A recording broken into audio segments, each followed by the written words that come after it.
दो पक्षां दी आपां विचार कर लई। एक छोटे साहिबजादियां दी इत्थे तक विचार रोक लई ते दूजी गढ़ी चमकौर दी तक महाराज दा जथा चलिया गया। तीसरा जथा है माता जी, माता सुंदर कौर, माता साहिब कौर, भाई मनी सिंह जी ते नाल दास दासीਆਂ। ਜਦੋਂ ਰਾਤ ਦਾ ਸਮਾਂ ਹੋਇਆ, ਹਨੇਰੀ ਝੱਖੜ ਮੀਂਹ ਆਪਣੇ ਜੋਵਨ ਤੇ ਜ਼ੋਰ ਲਾ ਲਾ ਕੇ ਵਰਨ ਲੱਗੇ। ਆਨੰਦਪੁਰ ਸਾਹਿਬ ਦਾ ਕਿਲਾ ਛੱਡਿਆ, ਪਿੱਛੋਂ ਮਾਰ ਧਾੜ ਪੈ ਗਈ ਤੇ ਗੁਰੂ ਮਹਾਰਾਜ ਦਾ ਹੁਕਮ ਪਾ ਕੇ ਗੁਰੂ ਕੇ ਮਹਿਲ ਪਾਲਕੀਆਂ ਵਿੱਚ ਵਿਰਾਜਮਾਨ ਸਨ। ਸੇਵਾਦਾਰਾਂ ਨੇ ਉਹ ਪਾਲਕੀਆਂ ਚੁੱਕੀਆਂ ਹੋਈਆਂ ਸੀ ਤੇ ਇੱਕ ਪਾਲਕੀ ਦੇ ਵਿੱਚ ਮਾਤਾ ਸਾਹਿਬ ਕੌਰ ਜੀ ਖਾਲਸੇ ਦੇ ਮਾਤਾ ਵਿਰਾਜਮਾਨ ਸਨ। ਤੇ ਜਦੋਂ ਮਾਤਾ ਜੀ ਆਨੰਦਪੁਰ ਸਾਹਿਬ ਰਹਿੰਦੇ ਸੀ, ਇੱਕ ਖੱਤਰੀਆਂ ਦੇ ਘਰ ਦੀ ਲਟਕੀ, ਹੋਰ ਵੀ ਸੇਵਾਦਾਰ ਤਾਂ ਬਹੁਤ ਸੀ ਪਰ ਉਹ ਲਟਕੀ ਬੇਟੀ ਵੱਖਰੇ ਖਿਆਲਾਂ ਦੀ ਸੀ। ਘਰ ਦੇ ਵਿੱਚ ਜਦੋਂ ਵਿਆਹ ਸ਼ਾਦੀ ਦੀ ਵਿਚਾਰ ਚੱਲੀ, ਛੋਟਿਆਂ ਹੁੰਦਿਆਂ ਦਸਮ ਪਾਤਸ਼ਾਹ ਮਹਾਰਾਜ ਦੇ ਚਰਨਾਂ ਵਿੱਚ ਆਨੰਦਪੁਰ ਸਾਹਿਬ ਸੇਵਾ ਕਰਨ ਆਉਂਦੀ ਹੁੰਦੀ। ਜਵਾਬ ਦੇ ਦਿੱਤਾ, ਮਾਤਾ ਜੀ ਦੇ ਚਰਨਾਂ ਵਿੱਚ ਬੇਨਤੀਆਂ ਕੀਤੀਆਂ ਕਿ ਮੈਂ ਮਾਤਾ ਜੀ ਦੇ ਚਰਨਾਂ ਵਿੱਚ ਰਹਿ ਕੇ ਸੇਵਾ ਕਰਨੀ ਚਾਹੁੰਦੀ ਹਾਂ, ਮੈਂ ਗ੍ਰਹਿਸਥ ਧਰਮ ਨਹੀਂ ਅਪਣਾਉਣਾ ਚਾਹੁੰਦੀ, ਬਾਲ ਬੱਚਿਆਂ ਵਿੱਚ ਪੈ ਕੇ ਮੇਰੇ ਤੋਂ ਸੇਵਾ ਸਿਮਰਨ ਨਹੀਂ ਹੋਣੀ। ਸੋ ਇਹ ਗੱਲ ਮਾਤਾ ਸਾਹਿਬ ਕੌਰ ਜੀਆਂ ਕੋਲ ਗਈ। ਇਹ ਲੜਕੀ ਦਾ ਨਾਮ ਹੈ ਬਸੰਤ ਲਤਾ। तो माता जी ने समझाया बुझाया पर ना मन्नी। माता जी ने परिवार नूं कह दिता कोई ना, ये साडी धी है, असीं अपनी बच्ची बना के नूं रखांगे। खुशी खुशी परिवार ने ये लड़की नूं माता साहिब कौर जियां दे चरनां विच छड्ड दिता। बड़ा समा ये सेवा निभाउंदी रही। हुण जदों आनंदपुर साहब छड्डण दा समा है, उदों इस लड़की दी उम्र 22 वरियां दी है ते बड़ी बलवान है, सेवा सिमरन वाली, बंदगी वाली, जत सत वाली है, शरीर विच बल बहुत है।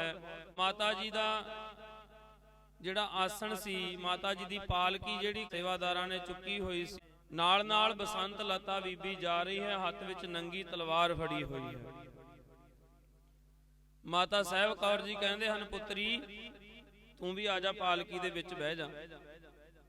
हत्थ जोड़ के कहंदी है, मां माता मैं एडा वड्डा गुनाह किदां कर सकदी हां, मैं तुहाडे बराबर बैठांगी, मैं तुहाडी दासी हां, तुहाडी सेवादार हां, तुहाडे बराबर नहीं बह सकदी, एडा वड्डा गुनाह नहीं कर सकदी, तुसीं बैठो सजो, मैं तुहाडे नाल नाल ही हां।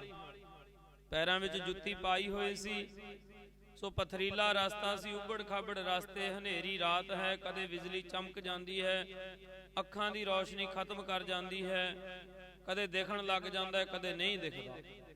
सो इदां करदे कराउंदे बसंत लता क्योंकि उम्र जवान है, इस करके शरीर विच बल है, भजन बंदगी दी ताकत है, माता जी दी गुरु की खुशी है सिर ते।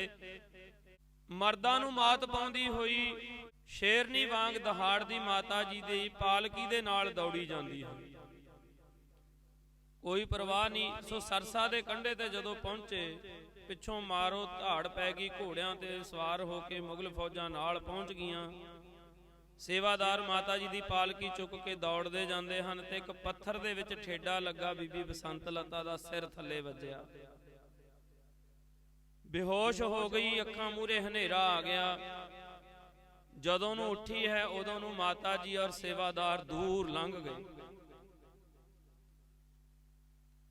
उठ के सोचती है, आवाज मारती है, माता मां मेरिए किधर चले गए, सेवादार किधर चले गए। उठ के अपनी कृपान संभाली, उदों नूं मुगल फौजां जालम घोड़ियां ते नेड़े ही पहुंच गए सन।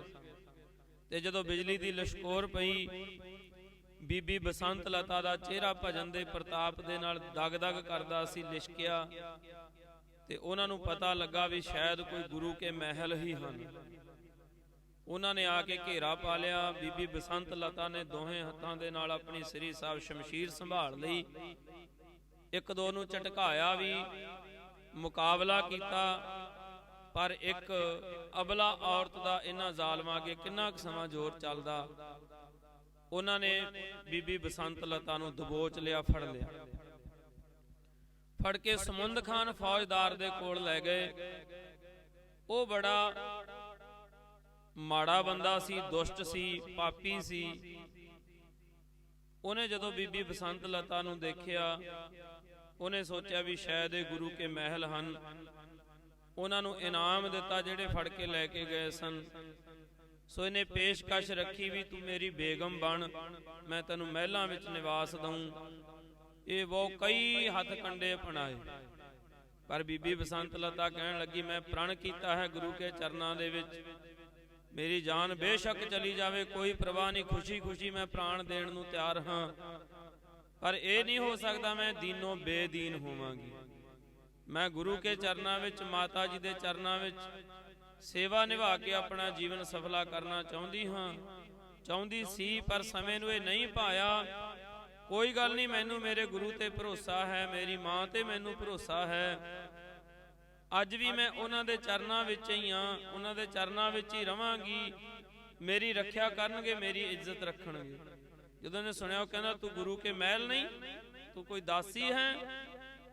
ਬੀਬੀ ਬਸੰਤ ਲਤਾ ਕਹਿਣ ਲੱਗੀ ਹਾਂ, ਮੈਂ ਗੁਰੂ ਕੇ ਮਹਿਲ ਧੰਨ ਧੰਨ ਮਾਤਾ ਸਾਹਿਬ ਕੌਰ ਜੀਆਂ ਦੀ ਸੇਵਕਾ ਹਾਂ, ਦਾਸੀ ਹਾਂ।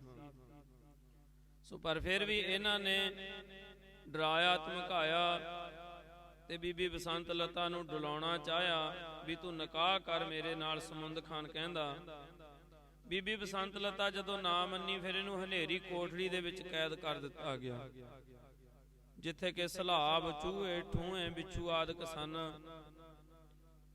ਸਿਰਫ ਬੈਠਣ ਲਈ ਇੱਕ ਥੜਾ ਬਣਿਆ ਹੋਇਆ ਸੀ, ਬਾਕੀ ਹਨੇਰੀ ਕੋਠੜੀ ਕਬਰ ਵਰਗੀ।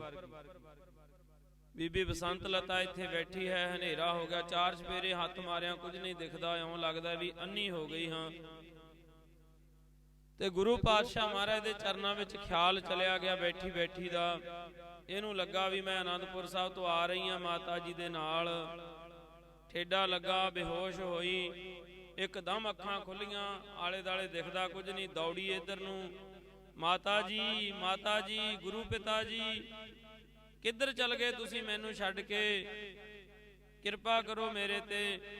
ਤੇ ਜਦੋਂ ਉੱਠ ਕੇ ਦੌੜਨ ਲੱਗੀ, ਕੰਧ ਦੇ ਵਿੱਚ ਸਿਰ ਲੱਗਾ ਤੇ ਹੋਸ਼ ਆਈ, ਸਮਝ ਆਈ ਵੀ ਮੈਂ ਤਾਂ ਕੈਦਖਾਨੇ ਦੇ ਵਿੱਚ ਆ, ਆਨੰਦਪੁਰ ਦੇ ਬਾਹਰ ਸਰਸਾ ਨਦੀ ਦੇ ਕੰਢੇ ਤੇ ਨਹੀਂ ਹਾਂ, ਮੈਂ ਤਾਂ ਕੈਦ ਦੇ ਵਿੱਚ ਹਾਂ।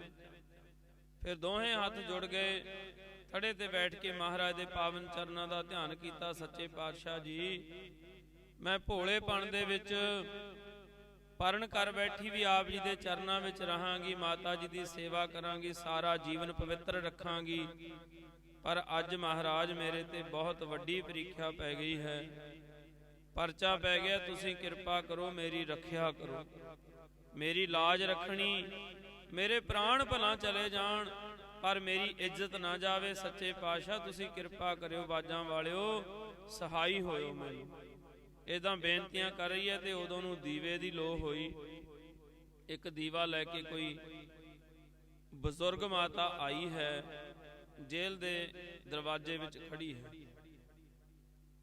ਬੀਬੀ ਬਸੰਤ ਲਤਾ ਨੂੰ ਕਹਿਣ ਲੱਗੀ, ਪੁੱਤਰੀ ਮੈਂ ਤੇਰੇ ਲਈ ਪ੍ਰਸ਼ਾਦਾ ਲੈ ਕੇ ਆਈ ਹਾਂ, ਤੂੰ ਪ੍ਰਸ਼ਾਦਾ ਛਕ, ਭੋਜਨ ਖਾ। ਬੀਬੀ ਬਸੰਤ ਲਤਾ ਕਹਿੰਦੀ ਨਹੀਂ, ਮੈਨੂੰ ਤੇ ਭੁੱਖ ਨਹੀਂ। ਹਾਲਾਂਕਿ ਦੇਖੋ ਕਿੰਨੇ ਦਿਨਾਂ ਤੋਂ ਆਨੰਦਪੁਰ ਸਾਹਿਬ ਭੁੱਖੇ ਸਨ ਸਾਰੇ ਹੀ। ਬੀਬੀ ਬਸੰਤ ਲਤਾ ਨੇ ਕਿਹਾ ਕਿ ਮੈਨੂੰ ਭੁੱਖ ਨਹੀਂ ਹੈ, ਕਿਉਂਕਿ ਬੀਬੀ ਬਸੰਤ ਲਤਾ ਨੂੰ ਪਤਾ ਸੀ ਵੀ ਹੋ ਸਕਦਾ ਇਹਨਾਂ ਨੇ ਭੋਜਨ ਵਿੱਚ ਕੁਝ ਪਾਇਆ ਹੋਵੇ, ਬੜੀਆਂ ਚਾਲਾਂ ਚੱਲਣਗੇ ਹਾਲੇ। ਉਹਨੇ ਕਈ ਗੱਲਾਂ ਸਮਝਾਈਆਂ ਵੀ ਮੈਂ ਵੀ ਹਿੰਦਵਾਣੀ ਹਾਂ, ਜਿਹੜਾ ਫੌਜਦਾਰ ਹੈ ਨਾ, ਨਵਾਬ ਹੈ, ਇਹ ਦਿਲ ਦਾ ਨਹੀਂ ਮਾੜਾ, ਇਹ ਏਦਾਂ ਹਰ ਇੱਕ ਦਾ ਸਤਿਕਾਰ ਕਰਦਾ ਹੈ। ਕੋਈ ਗੱਲ ਨਹੀਂ, ਪਰਮੇਸ਼ਰ ਨੇ ਤੈਨੂੰ ਬੜਾ ਰੂਪ ਦਿੱਤਾ ਹੈ, ਤੇਰੀ ਉਮਰ ਵੀ ਬੜੀ ਨਿਆਣੀ ਹੈ, ਹਾਲੇ ਤੂੰ ਇਹਨਾਂ ਗੱਲਾਂ ਨੂੰ ਸਮਝੀ ਨਹੀਂ, ਐਵੇਂ ਆਪਣੀ ਜ਼ਿੰਦਗੀ ਭੰਗ ਦੇ ਭਾਣੇ ਨਾ ਗਵਾ ਲਈ। ਇਹ ਜ਼ਿੰਦਗੀ ਬਾਰ-ਬਾਰ ਨਹੀਂ ਮਿਲਦੀ, ਤੈਨੂੰ ਮਹਿਲਾਂ ਵਿੱਚ ਹੁਣ ਨਿਵਾਸ ਮਿਲੇਗਾ, ਤੂੰ ਪਟਰਾਣੀ ਬਣ ਜਾਵੇਂਗੀ, ਤੂੰ ਵੱਡੀ ਬੇਗਮ ਸਾਰੀਆਂ ਤੋਂ ਬਣ ਜਾਵੇਂਗੀ। ਜਦੋਂ ਇਦਾਂ ਦੀਆਂ ਗੱਲਾਂ ਕਰਨ ਲੱਗੀ, ਬੀਬੀ ਬਸੰਤ ਲਤਾ ਨੇ ਸਮਝ ਲਿਆ ਵੀ ਇਹਦੀਆਂ ਗੱਲਾਂ ਮੋਮੋ ਠਗਣੀਆਂ ਹਨ, ਇਹਦੀਆਂ ਗੱਲਾਂ ਦੇ ਪਿੱਛੇ ਬੜਾ ਵੱਡਾ ਖਤਰਾ ਭਾਂਪ ਰਿਹਾ ਹੈ। ਬੀਬੀ ਬਸੰਤ ਲਤਾ ਥੋੜੀ ਕਾਇਮ ਹੋਈ, ਮੱਥੇ ਵਿੱਚ ਤਿਉੜੀਆਂ ਪਾ ਕੇ ਉਹ ਮਾਤਾ ਨੂੰ ਕਿਹਾ ਕਿ ਆਪਣੀਆਂ ਚਲਾਕੀਆਂ ਆਪਣੇ ਕੋਲ ਰੱਖ, ਤੂੰ ਮੇਰੀ ਮਾਂ ਦੇ ਉਮਰ ਦੇ ਸਮਾਨ ਹੈ, ਮੈਂ ਤੇਰਾ ਸਤਿਕਾਰ ਕਰਦੀ ਹਾਂ, ਪਰ ਜਿਹੜੀਆਂ ਗੱਲਾਂ ਤੂੰ ਮਨ ਵਿੱਚ ਚੁੱਕੀ ਫਿਰਦੀਆਂ ਇਹ ਨਹੀਂ ਹੋਣੀਆਂ। मेरे वाजां वाले सतगुरु, मेरे गुरु पिता, मेरे गुरु माता जी मेरी रखिया करनगे।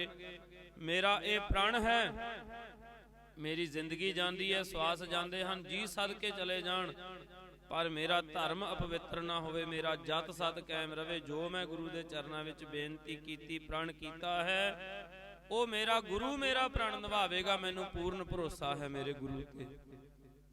तो साध संगत जदों इस तरह 2-3 रातां बीबी बसंत लता नूं कैद विच रखिया, समुंद खान आप भी आउंदा रहा।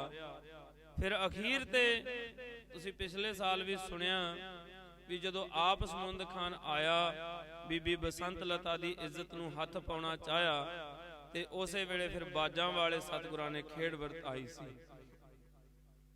गुरु महाराज सच्चे पातशाह ने की कौतक वरताया, ये अद्धा कौतक अद्धी साखी आपां कल नूं सुणांगे।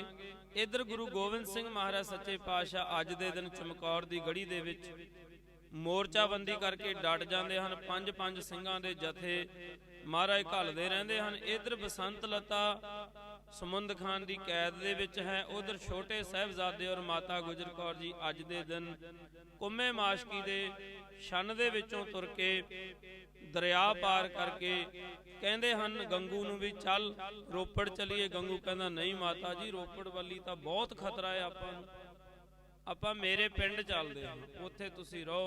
फिर माता जी ने एक रात इत्थे गुजारी।